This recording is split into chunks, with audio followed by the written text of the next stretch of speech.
Welcome to Women in Dutch Painting by Eunice D'Souza. कविता women in Dutch painting जिसकी कवित्री यूनिस डिसूजा हैं, में आपका स्वागत है. In this discussion we shall see introduction to the poem, the original text of the poem and the explanation of the text. इस चर्चा में हम कविता का परिचय, कविता की मूल पंक्तियां और उन मूल पंक्तियों का विश्लेषण देखेंगे. Introduction to the poem. The poem Women in Dutch Painting has been written by Eunice D'Souza.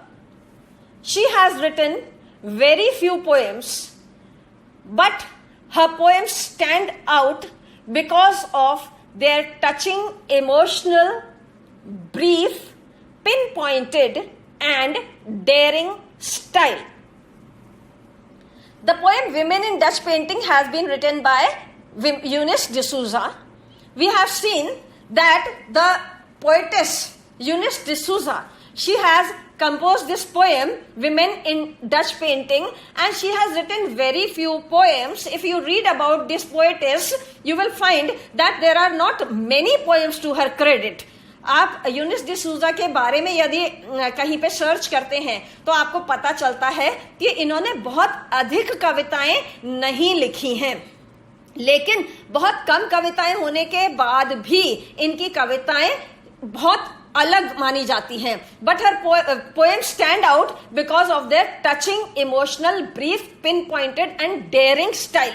But whatever little she has written, that is taken note of. जो थोड़ा सा इन्होंने लिखा है वो भी इतना नोटिस में आया है.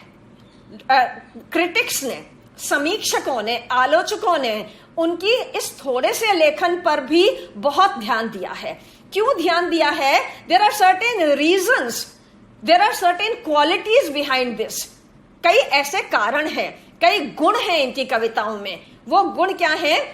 Her poems are touching, emotional, बहुत संवेदनशील कविताएं हैं, बहुत भावनात्मक कविताएं हैं. Brief, then very small poems, कम शब्दों में, अल्प शब्दों में इन्होंने अपनी बात कही है. Pin pointed, to the point, बिल्कुल सटीक, जितना आवश्यक उतना इन्होंने बोला है. And daring style, and then there is daring style, there is boldness in the way she has written about whatever her thoughts are. अपने विचारों को प्रकट करने में इन्होंने पूरी हिम्मत, पूरा हौसला दिखाया है. बिल्कुल निर्भीकता से, निडरता से इन्होंने अपनी बात अपनी कविता में कम शब्दों में कही है.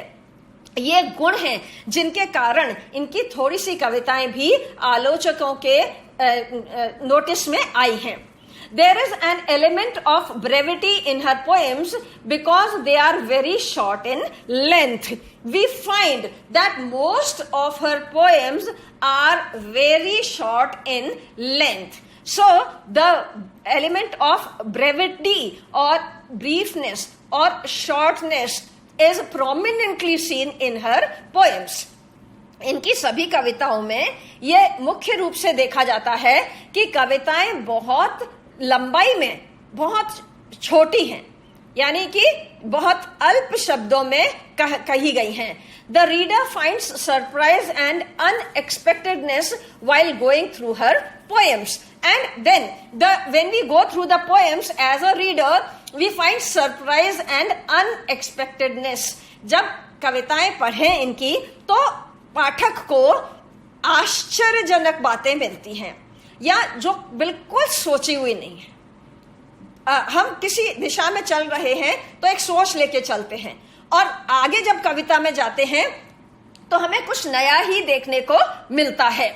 While going through her poems, like most Indian English poets of her age group, D'Souza draws heavily from her personal life, and she successfully manages to connect her personal experiences to the broader context of the cultural and political background and situation around her.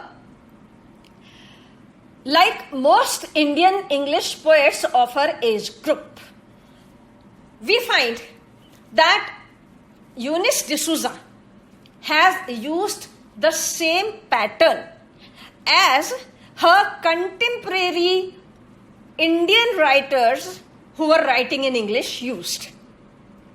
वो भारतीय लेखक जो भारतीय होकर के अंग्रेजी भाषा में लिख रहे थे, उन्होंने जो शैली अपनाई थी, यूनिस डिसूजा ने उस शैली को अपनी राइटिंग में अपनाया है और अपने एज ग्रुप के या अपने समकालीन, अपने कंटेम्परेरी राइटर्स के वाली शैली को इन्होंने अपनाया है. D'Souza draws heavily from her personal life. Then she has taken the help of her personal life and she draws examples and experiences and references from her personal life. इन्होंने अपने व्यक्तिगत जीवन को बहुत महत्वपूर्ण माना है और व्यक्तिगत जीवन के अनुभव, जो व्यक्ति इनको व्यक्तिगत जीवन में मिले वो, और जो संदर्भ व्यक्तिगत जीवन से निकल के आ पाते हैं, वो सब इन्होंने अपनी कविताओं में समाविष्ट किए हैं. And she successfully manages to connect her personal experiences and she successfully connects those personal experiences. जो व्यक्तिगत अनुभव हैं उनको ये बहुत कुशलता से कनेक्ट करती हैं, जोड़ती हैं. किससे जोड़ती है? To the broader context of the cultural and political background and situation around her. ये पर्सनल एक्सपीरियंसेस को कनेक्ट करती हैं किस चीज से? Broader context of the cultural and political background of the situation around her. ये जो आसपास की सिचुएशन है, उस आसपास की सिचुएशन में जो कल्चरल एस्पेक्ट है, सांस्कृतिक संदर्भ है, ये उनसे, और पॉलिटिकल संदर्भ है, पॉलिटिकल पृष्ठभूमि है, उनसे अपने व्यक्तिगत अनुभवों को और व्यक्तिगत संदर्भों को जोड़ देती है. Eunice looks at a painting by Vermeer. Johannes Vermeer was a Dutch Baroque period painter who specialized in domestic interior scenes in middle class life. Now she looks at a painting by Vermeer. यहाँ पर कविता का हम introduction देख रहे हैं और कविता के परिचय में हम ये देखते हैं कि यूनिस डिसूजा वेरमीर द्वारा बनाई हुई एक पेंटिंग देख रही हैं. Johannes Vermeer was a Dutch baroque period painter. यहाँ पर जोहान्स वेरमीर जो इस पेंटिंग के पेंटर हैं, वो डच पेंटर थे बैरक पीरियड के, who specialized in domestic interior scene of middle class life, जिन्होंने मिडिल क्लास लाइफ, मध्यम वर्गीय परिवार के लोगों के घरों के अंदर की जो स्थितियां थीं, उनके ऊपर पेंटिंग बनाई थी. ऐसी पेंटिंग वो देख रही हैं. In women in Dutch painting, Eunice compares the women in Vermeer's paintings to those whom she knows in real life. और women in Dutch painting, तो Dutch painting को देख करके रियल लाइफ की जो women हैं उनको इन्होंने यहाँ पर कनेक्ट करके बताया है. Let us see the original text of the poem and the explanation. The afternoon sun is on their faces. They are calm, not stupid.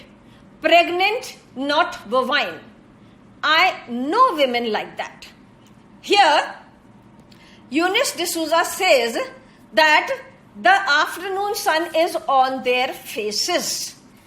In the painting, the painter, Vermeer, has shown that the sun rays of the afternoon sun are falling on the faces of the women. Painter ने जो चित्र paint किया है उसमें दोपहर के सूरज की किरणें महिलाओं के चेहरों पर पड़ रही हैं. They are calm, not stupid, and the expression on the faces of these women shows that they are calm, not stupid. और चेहरे पर जो भाव पेंटर ने दिखाए हैं वो भाव ऐसे हैं कि ये महिलाएं काम हैं, शांत हैं, not stupid.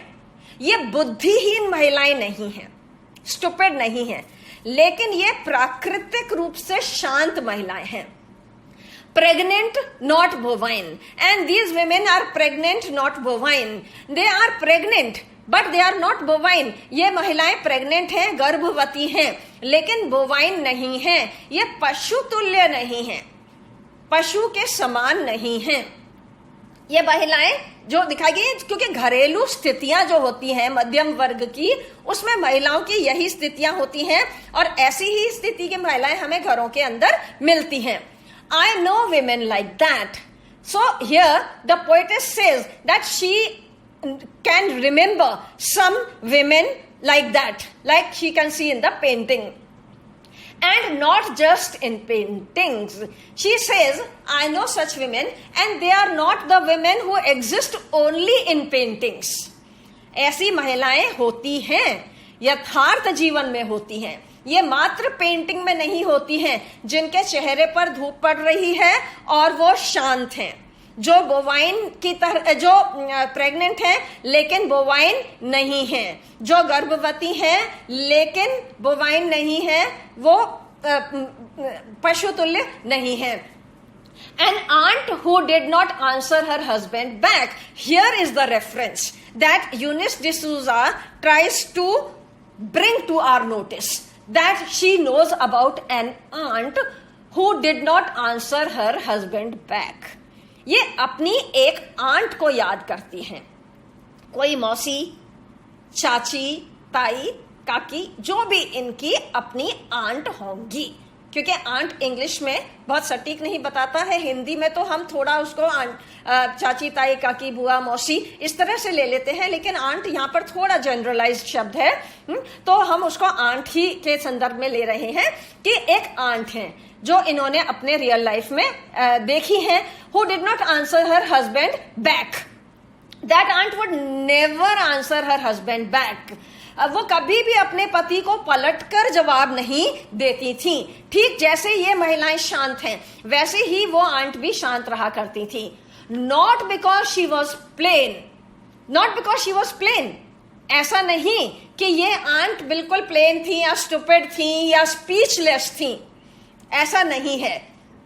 But it was the decorum of that time. ये आंट जो थी ये क्यों शांत थी? इसलिए नहीं कि इनके अंदर, इनके मुंह में जबान नहीं थी या ये बोल नहीं पाती थी, लेकिन क्योंकि परंपरा थी, तो इसलिए वो रिकलेक्ट करती हैं. तस्वीर की महिला, पेंटिंग की महिला जैसे चुप है, ऐसे ही वो आंट भी चुप रहा करती थी. And Anna who writes poems and hopes her avocado stones will sprout in the kitchen. And she recollects Anna who writes poems. And there is another figure whom she remembers, recollects, and that is Anna, who writes poems. She was creative in her writing. Like being a woman, Anna used to write. And she used to write poetry, and poetry is imagination, poetry is thought, poetry is creativity.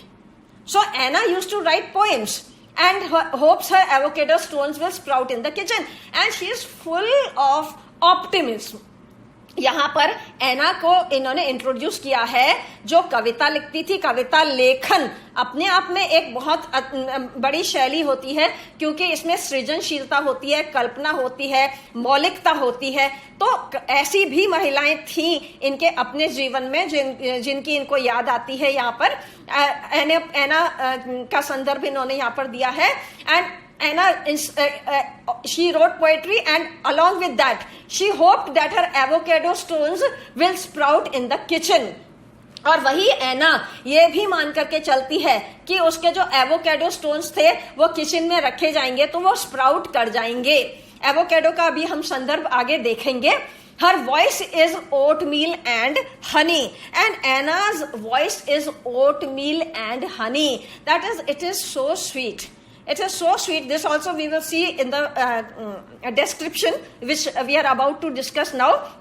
So here Eunice D'Souza says that just as the women in Dutch painting are calm and quiet, although there is a lot of creativity, there are a lot of qualities in these women, in the same way I can recollect my aunt who did not answer her husband back, and I can recollect Anna, who was creative enough to compose poetry and had imagination, had optimism about the avocado stones sprouting, and she was so sweet naturally with a born sweetness in her voice. So this is how Eunice D'Souza has reference from her real life. Now let us see the explanatory notes to the poem. आइए कुछ संदर्भ देखते हैं, व्याख्या देखते हैं जो इस कविता के मूल रूप को समझने में हमें सहायक हैं. Pregnant used about a woman having a baby developing in her body. गर्भवती महिला जिसके शरीर के अंदर शिशु पल रहा हो. This was the type of painting that Vermeer had made, and the pregnant women were visible in his painting. Then bovine, connected with cows, गायों से संबंधित, गायों की या गो जातीय. Avocado, a tropical fruit that is wider at one end than the other, with a hard green skin and a large seed or stone inside. नाशपाती जैसा एक फल. एवोकेडो एक फल होता है आकार में जो इंडियन फ्रूट है, जिससे हम सबसे ज्यादा इसका संदर्भ निकाल सकते हैं, वो नाशपाती है, जो एक तरफ से सकरा और दूसरी तरफ से थोड़ा चौड़ा होता है, और उसके अंदर एक सीड या स्टोन होता है, उसके अंदर एक मोटा सा बीज होता है. And Anna used to think that the avocado will sprout, और एना को ये लगता था कि उसका एवोकेडो जो किसी दिन प्रस्फुटित हो उठेगा. Sprout used about a plant to begin to grow और टू प्रोड्यूस न्यू लीव्स. पौधों का अंकुरित होना या पत्ते उगाना, आरंभ करना, पल्लवित होना. Now Anna, she thinks that the avocado will sprout. That is, it will give out new leaves and new branches, tiny branches. यहां पर एना अपने एवोकेडो के बारे में ये सोचती है कि ये अंकुरित होएगा, ये पल्लवित हो उठेगा. तो यहाँ पर एना का जो पात्र है वो बहुत ऑप्टिमिस्टिक है, वो बहुत आशावादी है, बहुत सकारात्मक सोच है इसकी कि ये पोएट्री भी कंपोज करती है, सृजनशील भी है, और साथ में कल्पनाएं भी इसकी सकारात्मक हैं. तो ये अच्छा ही अच्छा सोचती है. Oatmeal, flour made from a particular type of grain, oats, that is used to make biscuits, cakes, etc. Oatmeal का मतलब है जई का आटा, जिससे बिस्किट, केक आदि बनते हैं. So she says her voice is oatmeal, her voice is fulfilling, her voice is wholesome. तो यहाँ पर जई के आटे से जो तुलना इन्होंने उसकी की है वो ये कि पूर्णता है, उसमें एक पोषणता है. उसकी आवाज सुनने के बाद लगता है कि वो कुछ हमें दे रही है या हमें पूर्णता का आभास दे रही है. ये एना के पात्र में देखने को मिलता है. Honey, the sweet sticky substance that is made by bees and that people eat. शहद या मधु. Here it stands for the sweetness in the voice of the lady. Honey, शहद, युवती की वाणी के माधुर्य के लिए प्रयुक्त. यहां पर जो इन्होंने कहा है, her voice is oatmeal and honey. Her voice is fulfilling. Her voice is nourishing. Her voice gives us something that gives satisfaction not only to our outward senses but also to our inner senses. यहाँ पर इस युवती की, ऐना की जो आवाज है वो हमें पूर्णता देती है, और वो बाहरी पूर्णता नहीं देती है, बाह्य पूर्णता नहीं देती है, ये अंदरूनी पूर्णता भी देती है. तो ऐसी ऐसी युवतियां, ऐसी ऐसी महिलाएं यूनिस डिसूजा ने अपने यथार्थ के जीवन में भी देखी थी, जिनको ये विमेन इन डच पेंटिंग से तुलना करके बताती हैं, और उस संदर्भ में इनको लगता है कि हाँ ऐसी महिलाएं होती हैं. This is the end of the poem. Thank you. धन्यवाद.